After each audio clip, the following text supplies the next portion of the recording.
বাংলাদেশ জামায়াতে ইসলামীর secretary general ও সাবেক সংসদ সদস্য মিয়া গোলাম পরোয়ার অভিযোগ করেছেন, সরকার জনমতকে উপেক্ষা করে বিশেষ রাজনৈতিক শক্তির চাপে নতি স্বীকার করছে। তার মতে, এ কারণেই জামায়াত সহ সমমনা রাজনৈতিক দলগুলো আন্দোলনে নামতে বাধ্য হয়েছে। শুক্রবার বিকেলে রংপুর পাবলিক লাইব্রেরি মাঠে আয়োজিত এক বিক্ষোভ সমাবেশে প্রধান অতিথির বক্তব্যে তিনি মন্তব্য করেন। সমাবেশটির আয়োজন করা হয় জুলাই সনদ ভিত্তিক নির্বাচন ব্যবস্থা ও পিআর পদ্ধতি প্রবর্তন সহ ৫ দফা দাবির প্রেক্ষিতে।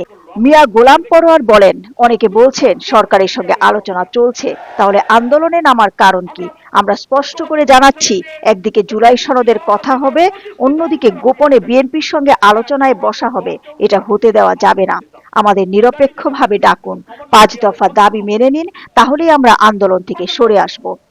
গণভোট প্রসঙ্গে তিনি বলেন, সংস্কার কমিশনে যেসব বিষয়ে সবার ঐকমত্য হয়েছে তা অবশ্যই জুলাই সনদে অন্তর্ভুক্ত করতে হবে। এজন্য সংবিধান অনুযায়ী নির্দেশনা জারি করে সরকারকে গণভোটের আয়োজন করতে হবে। রাজনৈতিক সংস্কারের বিষয়ে আদালতের মাধ্যমে সমাধান করা যাবে না, এতে কেবল জটিলতা বাড়বে। শেখ হাসিনা অতীতে আদালতের ঘাড়ে বন্দুক রেখে সিদ্ধান্ত নিয়েছেন, এখন আর সেটা চলবে না। আপনি গণভোটে পিআরের পক্ষে মতামত গ্রহণ করুন। আমরা জামায়াত ইসলামীর পক্ষ থেকে কথা দিচ্ছি, অধিকাংশ জনগণ যদি পিআরের পক্ষে ভোট দেয়, আপনাদেরকেও মানতে হবে। আর যদি অধিকাংশ জনগণ পিআর পদ্ধতিকে না বলে, আমরা জামায়াত ইসলামী তা মেনে নেব। That is beauty of democracy. এটা হচ্ছে গণতন্ত্রের সৌন্দর্য। সরকারের বিভিন্ন আন্তর্জাতিক সংস্থার বেসারি সংস্থা জনগণের উপরে জরিপ করলো, সার্ভে করলো। আপনারা সে সার্ভে দেখেছেন, 70% লোক পিআরের পক্ষে আছে। আমরা ঐকমত্য কমিশনে যে 31টি দল আছে, তার 25টি দল তারা পিআর চাইতেছে। হ্যাঁ, কেউ হয়তো লোয়ার হাউসে চাচ্ছে, কেউ আপার হাউসে চাচ্ছে। That is another things. কিন্তু কমনলি পিআরের পক্ষে তো আমরা আছি। অথচ বিএনপির কিছু নেতারা বলছেন পিআর দেশের মানুষ বোঝে না, বলে ইভিএম যারা বোঝে না তারা পিআরও বোঝে না। আজব ব্যাপার। আর ইভিএম কি আর পিআর কি? ইভিএম হচ্ছে ইলেকট্রনিক ভোটিং মেশিন, ওটা একটা যন্ত্রের নাম। আর পিআর হচ্ছে একটা ইলেকট্রাল প্রসেসের নাম। আপনি মেশিনের সাথে একটা নির্বাচন পদ্ধতি তুলনা করেন কেন? বাঙালিরে হাইকোর্ট, বহু বাঙালিরে আগে হাইকোর্ট দেখানো হয়েছে, এটা দেখাবেন না। আর এক নেতা কইছে যে পিআর কি খায় না গায়ে মাথায়। এই দেখছেন না কি আজব ব্যাপার? রাজনৈতিক ব্যক্তিত্ব, ডিগনিটি যাদের আছে, তারা কি একটা পলিটিক্যাল বিষয়ে এই মন্তব্য করতে পারে?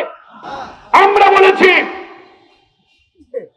এদেশের অধিকাংশ জনগণ পিআর চায়, চাই কিনা আপনি গণভোটে পিআরের পক্ষে মতামত গ্রহণ করুন।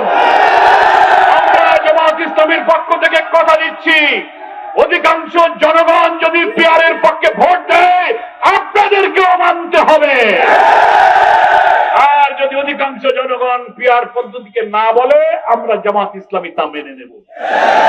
That is beauty of democracy. এটা হচ্ছে গণতন্ত্রের সৌন্দর্য। কি বলেন, ঠিক কিনা? অথচ আপনি বলেন এটা খায় না গায়ে মাথায়। আপনি একটা সিস্টেমের সাথে মেশিনের তুলনা করলেন। রাজনীতির প্রজ্ঞা একটা বড় দল। এদিকে প্রধান নির্বাচন কমিশনার, চিফ ইলেকশন কমিশনার, তিনি একটা সাংবিধানিক পদে বসে আছেন। আরে বাবা, আপনি তো আইন জানালো, সংবিধান জানালো। উনি ওখান থেকে একদিন বলে বসলেন পিআরে সংবিধানে আইন নাই। এটা কি আপনি বলতে পারেন? সংবিধান কি খালি আপনার আলমারিতে আছে? আমাদের আলমারিতে সংবিধান নাই। সংবিধানে কি পদ্ধতিতে নির্বাচন হবে তা কিন্তু উল্লেখ নাই। বলা আছে এভরি আফটার 5 ইয়ার্স, প্রতি 5 বছর পর পর জনগণের ভোটে জনপ্রতিনিধিত্বশীল সরকার আসবে, তারাই সরকার গঠন করবে। কিন্তু ইলেকশনের সিস্টেমটা কি হবে? ট্রেডিশনাল সিস্টেম, পিআর পদ্ধতি, যে কোনো সিস্টেমের কথা ওখানে আলাদা করে কোনো উল্লেখ নাই। এটা সরকার, রাজনৈতিক দল, স্টেক হোল্ডার, ইলেকশন কমিশন আলাপ আলোচনার ভিত্তিতে আমরা সিদ্ধান্ত নিতে পারি। তো ফলে আপনি প্রধান নির্বাচন কমিশনার হিসেবে চট করে একটা মন্তব্য করে দিলেন সংবিধানে পিআর এর কথা নাই। এখন যে পদ্ধতি আছে এটা কি সংবিধানে আছে? এটাও তো নাই। আপনি যে বসে আছেন ওখানে চিফ ইলেকশন কমিশন, সেটা কোন সংবিধানের ভিত্তিতে বসে আছে? ওটাও তো সংবিধানে নাই। আপনি যে আগামী 26 ফেব্রুয়ারিতে ইলেকশন করবেন, সেটা কোন সংবিধানে আছে? আপনি যদি শেখ হাসিনার সংবিধান অনুযায়ী প্রতি 5 বছর পর পর নির্বাচনের বিধান মানতে চান, তো গত নির্বাচন হয়েছে কত সালে? 24 সালে। 5 বছর পর হতে গেলে 29-এ হইতে হয়। তা আপনি 26-এ যে ইলেকশন করবেন, সেটা কোন সংবিধানে আছে? সংবিধান এখানে আমাদের কাছে বড় কথা নয়। বড় কথা হচ্ছে 24-এর জুলাইয়ের গণ অভ্যুত্থানের যে গণ আকাঙ্ক্ষাকে আপনাকে ধারণ করতে হবে। বাংলাদেশের সংবিধানে will of the people article 7 অনুচ্ছেদে বলা আছে, জনগণের আকাঙ্ক্ষাই হচ্ছে সংবিধান। 17 বছরের স্বৈর শাসনকে এক সাদর রক্তের বিনিময়ে বিদায় দেওয়ার মধ্য দিয়ে জুলাই অভ্যুত্থানে যে আকাঙ্ক্ষা তৈরি হয়েছিল, সেই আকাঙ্ক্ষার ভিত্তিতে ইউনিসেফ প্রধান উপদেষ্টা, সেই আকাঙ্ক্ষার ভিত্তিতে আপনি চিফ ইলেকশন কমিশনার, সেই আকাঙ্ক্ষার ভিত্তিতে আগামী ইলেকশন। এখানে যেই আমরা পেয়ারের কথা বলি, সেই আপনি সংবিধান দেখান। সাহস থাকলে গণভোট দেন। জনগণের রায়ের প্রতি আমরা শ্রদ্ধা রাখি, আপনি সাহস থাকলে গণভোট দেন। তা না দেখে না দেখে আপনি গায়ের জোরে ঠেলে দিয়ে চলে যাবেন। মনে রাখবেন, গায়ের জোরে দেশ শাসন করার দিন শেষ হয়ে গেছে। সেই বাংলাদেশ এখন আর সেই বাংলাদেশ নয়। বিরোধী দলকে দমন করে দমন, পীড়ন, খুন, ফাঁসি, জেল, রিমান্ড, আয়নাঘর দিয়ে আজীবন ক্ষমতায় থাকার স্বপ্ন যারা দেখেন, সেই দিন শেষ হয়ে গেছে। আবার এই বিদ্যমান রাষ্ট্র কাঠামোতে আমরা বলতে চাই, মেজর গুরুত্বপূর্ণ সংস্কারগুলো বাস্তবায়ন না করে যদি বিদ্যমান রাষ্ট্র কাঠামোতে আবার নির্বাচন হয়, আরেকটি হাসিনার জন্ম হবে, আরেকটি ফ্যাসিবাদের জন্ম হবে। বাংলার মানুষ তা হতে দেবে না। আমাদের কাছে ঐক্যমত্য কমিশন প্রস্তাব চেয়েছিল, আপনারা আইনি ভিত্তি দেওয়ার জন্য সাজেশন দেন। আমরা আমাদের লয়ারদেরকে এক্সপার্ট কমিটি করে আমরা লিখিতভাবে পরামর্শ দিয়েছি, বিভিন্ন দল পরামর্শ দিয়েছে। সেই পরামর্শ নিয়ে ঐক্যমত্য কমিশন বিচারপতি, জজ, ইউনিভার্সিটির লয়ার প্রফেসরদেরকে নিয়ে একটা লিগ্যাল এক্সপার্ট কমিটি করেছে। সেই কমিটিতে সিদ্ধান্ত হয়েছে, তারা সুপারিশ করেছে, 2টা অপশন আছে। কয়টা মনে রাখবেন, অনেকে বিভ্রান্তি করায়। 2টা পদ্ধতি। একটা হচ্ছে একটা কনস্টিটিউশন অর্ডার 2025, একটা সংবিধান আদেশ জারি করতে হবে রাষ্ট্রপতিকে। কি দিয়ে? এতদিনে ঐক্যমত্য কমিশনে রাষ্ট্র সংস্কারের যত বিষয় আমরা একমত হয়েছি, এইগুলোই হচ্ছে জুলাই চার্টার, এটাই হচ্ছে জুলাই সনদ।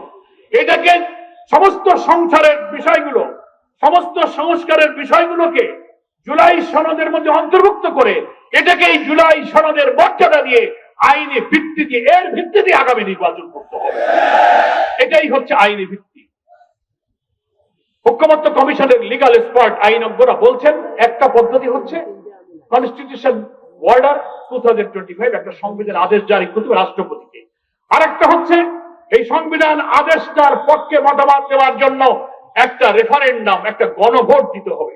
এই গণভোটে জনগণ যদি ওই জুলাই সনদের মধ্যে যত সংস্কার প্রস্তাব, পিআর সহ যা যা আমরা একমত হয়েছি, এইগুলো যদি জনগণ মেনে নেয়, তখনই এটার একটা আইনি ভিত্তি তৈরি হবে। এইটাকে বাতিল করার কোন পদ্ধতি আর থাকবে না। আমাদের 5 দফার মধ্যে এটাই হচ্ছে প্রথম। এই জুলাই সনদকে যা যা সংস্কারে আমরা একমত হয়েছি, এইটাকে জুলাই সনদের অন্তর্ভুক্ত করে আপনি একটা কনস্টিটিউশন অর্ডার জারি করুন, তারপরে আপনি গণভোটের ব্যবস্থা করুন। দিলরুবা খান, দৈনিক আর নিউজ।